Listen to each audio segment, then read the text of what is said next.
दोस्तों, बहुत समय पहले की बात है। एक छोटा सा राज्य था। उस राज्य का राजा बहुत खुशहाल था।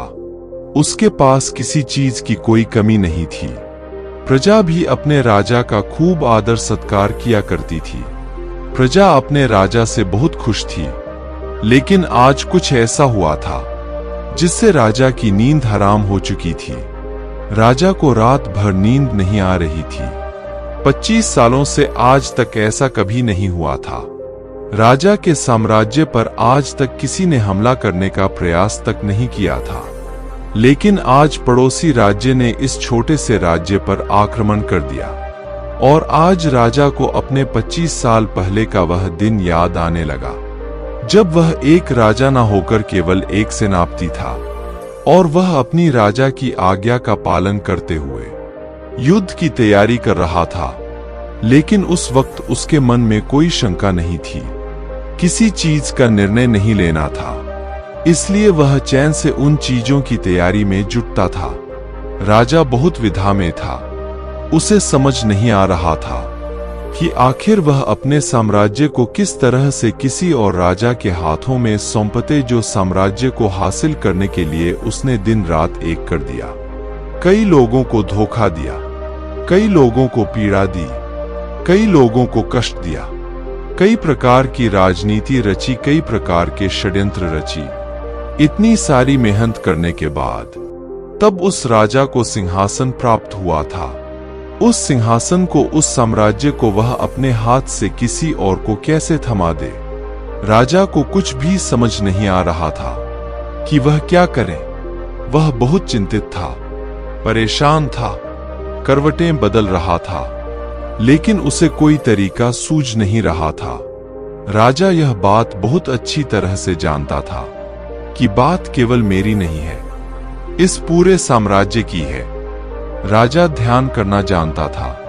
वह बार बार ध्यान करने का प्रयास भी कर रहा था ताकि वह शांत हो सके, उसका मन शांत हो सके और वह अपनी अंतरात्मा की आवाज सुन सके। उसने कई बार प्रयास किया, लेकिन हर बार उसे असफलता ही हाथ लगी। वह अपने मन की आवाज अर्थात अपनी अंतर आत्मा की आवाज सुनने में असफल रहा, जिस कारण वह बहुत परेशान था, चिंतित था और बहुत दुविधा में था।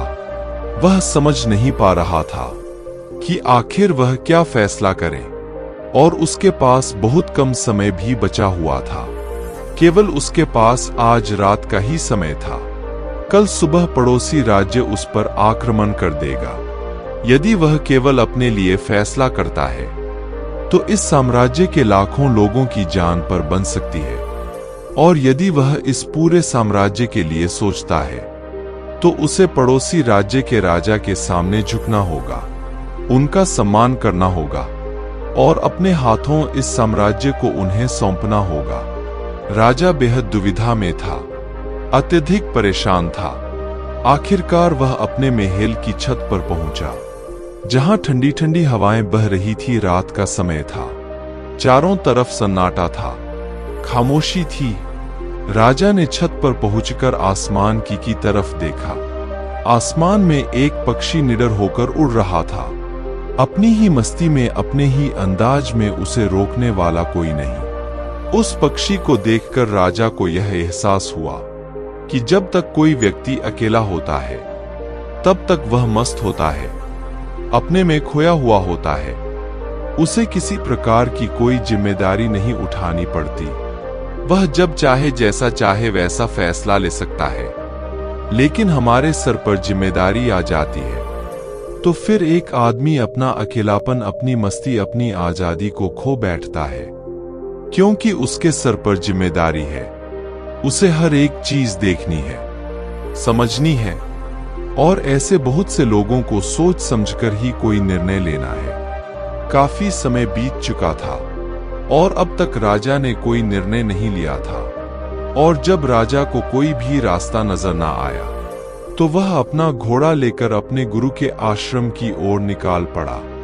राजा के गुरु भी बहुत सख्त थे।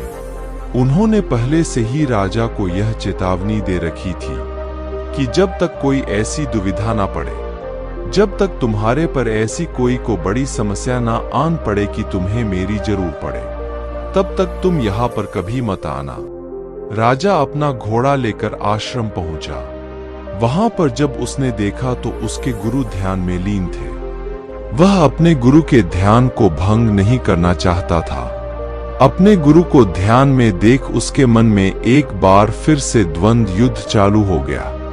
उसका एक मन कहता कि गुरु को ध्यान से बाहर लाए, तभी वहीं पर उसका दूसरा मन कहता नहीं, यदि गुरु को ध्यान से बाहर लाया गया तो यह उचित नहीं होगा। गुरु क्रोधित हो जाएंगे और फिर उसके बाद क्या होगा यह कोई नहीं जानता।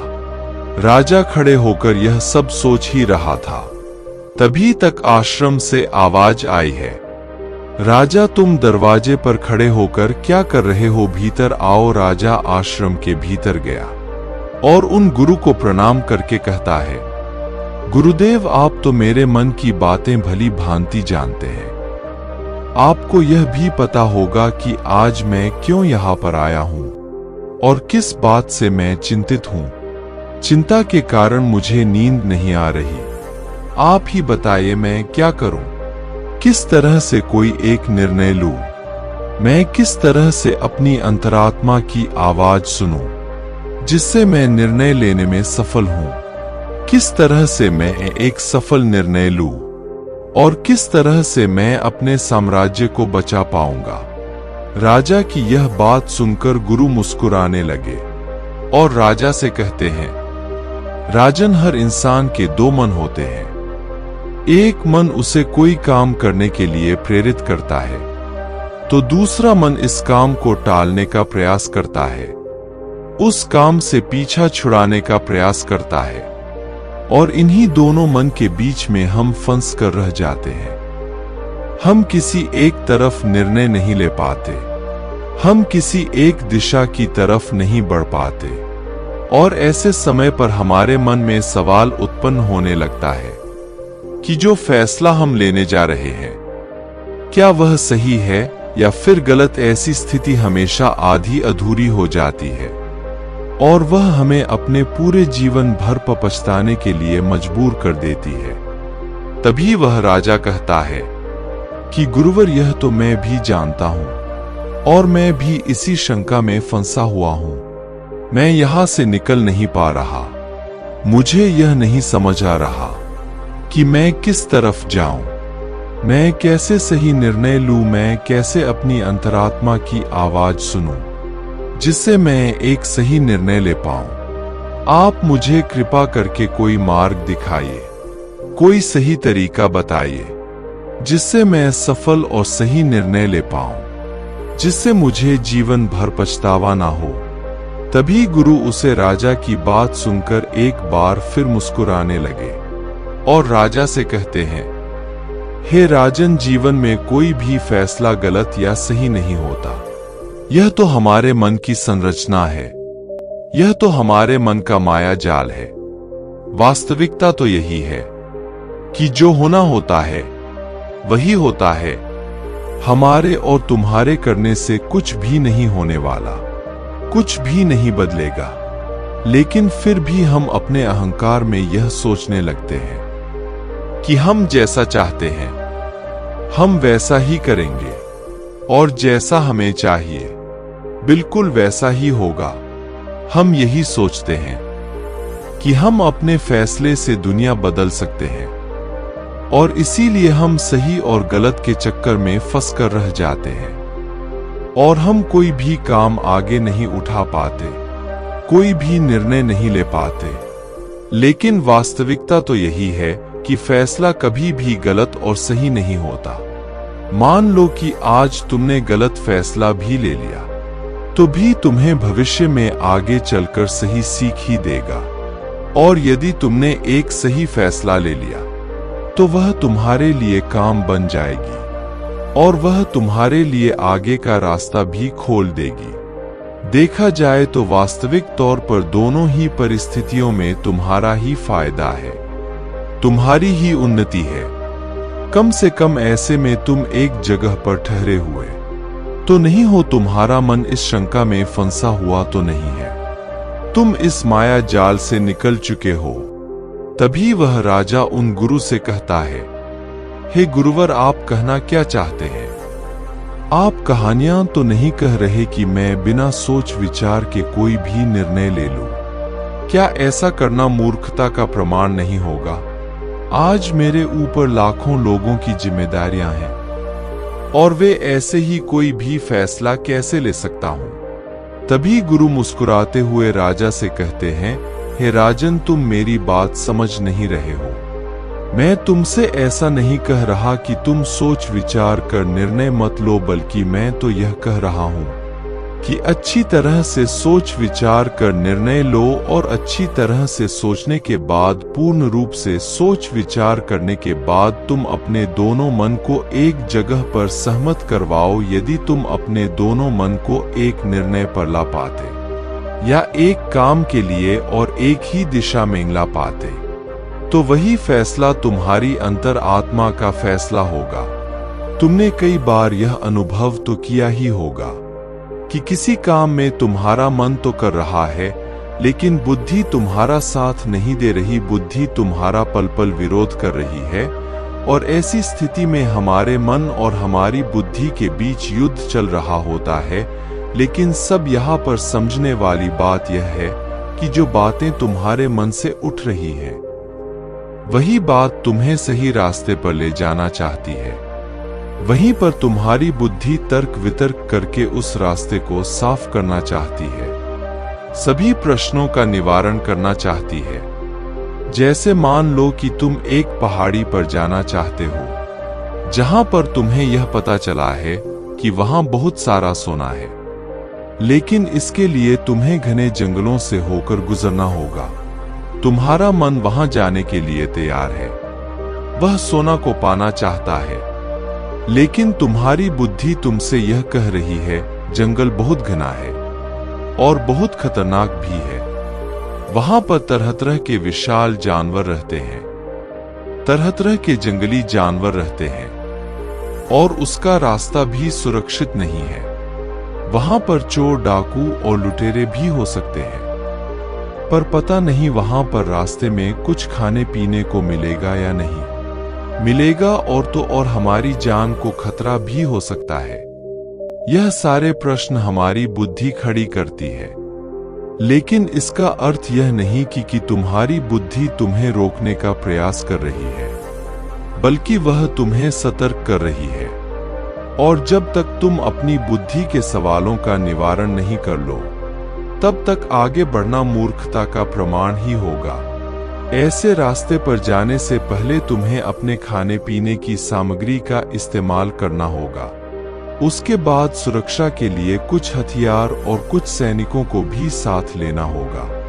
और जब तुम्हारी बुद्धि पूरी तरह से संतुष्ट हो जाए, जब उसके सभी सवालों का निवारण तुम कर लो, तब तुम आगे बढ़ सकते हो। अब तुम्हारी बुद्धि के सभी सवालों का निवारण हो चुका है, लेकिन कुछ ऐसे लोग भी होते हैं जिन्हें पता होता है कि उस पहाड़ी पर खजाना है, लेकिन वह यह भी जानते हैं कि रास्ता बड़ा कठिन है, लेकिन वह अपनी यात्रा कभी शुरू ही नहीं करते हैं। यह बात और है कि हो सकता है कि तुम्हें वहां पर पहुंचकर कोई खजाना ना मिले और तुम्हें वहां से खाली हाथ ही लौटना पड़े, लेकिन तुम्हें इस सत्य को भी जान लेना आवश्यक है कि जो होना होता है वही ही होता है। उसका अफसोस करके कोई मतलब नहीं। तुमने तो अपनी पूरी कोशिश की थी, तुमने अपना पूरा प्रयास लगा दिया था, लेकिन इसके बाद भी तुम्हें सफलता ना मिले, तो इसका अर्थ यही है कि वहां पर तुम्हारे लिए जो होना था वही हुआ है। उसका अफसोस करके कोई अर्थ नहीं, लेकिन उसे यूं ही जाने भी नहीं देना चाहिए।